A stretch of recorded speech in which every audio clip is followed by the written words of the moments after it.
زید بن اسلم نے بیان کیا، ان سے عطا بن یسار نے اور ان سے حضرت ابو سعید رضی اللہ عنہ نے کہ نبی کریم صلی اللہ علیہ وسلم نے فرمایا، تم لوگ پہلی امتوں کے طریقوں کی قدم بقدم پیروی کرو گے، یہاں تک کہ اگر وہ لوگ کسی ساحنہ کے سوراخ میں داخل ہوئے ہوں تو تم بھی اس میں داخل ہوگے۔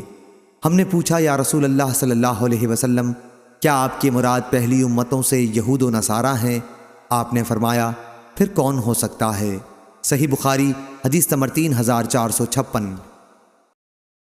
عبد الوارث نے بیان کیا، کہا ہم سے خالد نے، ان سے ابو قلابہ نے اور ان سے انس رضی اللہ عنہ نے بیان کیا کہ نماز کے لیے اعلان کے طریقے پر بحث کرتے وقت صحابہ رضی اللہ عنہم نے آگ اور ناقوس کا ذکر کیا، لیکن بعض نے کہا کہ یہ تو یہود و نصارہ کا طریقہ ہے۔ آخر بلال رضی اللہ عنہ کو حکم ہوا کہ اذان میں کلمات 2 دفعہ کہیں اور تکبیر میں ایک دفعہ۔ صحیح بخاری حدیث نمبر 3457۔ ابو الزحا نے بیان کیا، ان سے مسروق نے بیان کیا کہ حضرت عائشہ رضی اللہ عنہا کوکھ پر ہاتھ رکھنے کو ناپسند کرتی تھیں اور فرماتی تھیں کہ اس طرح یہود کرتے ہیں۔ اس روایت کی مطابقت شعبہ نے اعمش سے کی ہے۔ صحیح بخاری حدیث نمبر 3458۔ لیث نے بیان کیا، انہوں نے کہا کہ ہم سے نافع نے بیان کیا اور ان سے حضرت عبداللہ بن عمر رضی اللہ عنہ نے کہ رسول اللہ صلی اللہ علیہ وسلم نے فرمایا، تمہارا زمانہ پچھلی امتوں کے مقابلے میں ایسا ہے جیسے عصر سے مغرب تک کا وقت ہے۔ تمہاری مثال یہود و نصارہ کے ساتھ ایسی ہے جیسے کسی شخص نے کچھ مزدور لیے اور کہا کہ میرا کام آدھے دن تک کون ایک قرات کی اجرت پر کرے گا۔ یہود نے آدھے دن تک ایک قرات کی مزدوری پر کام کرنا طے کر لیا۔ پھر اس شخص نے کہا کہ آدھے دن سے عصر کی نماز تک میرا کام کون شخص ایک قرات کی مزدوری پر کرے گا۔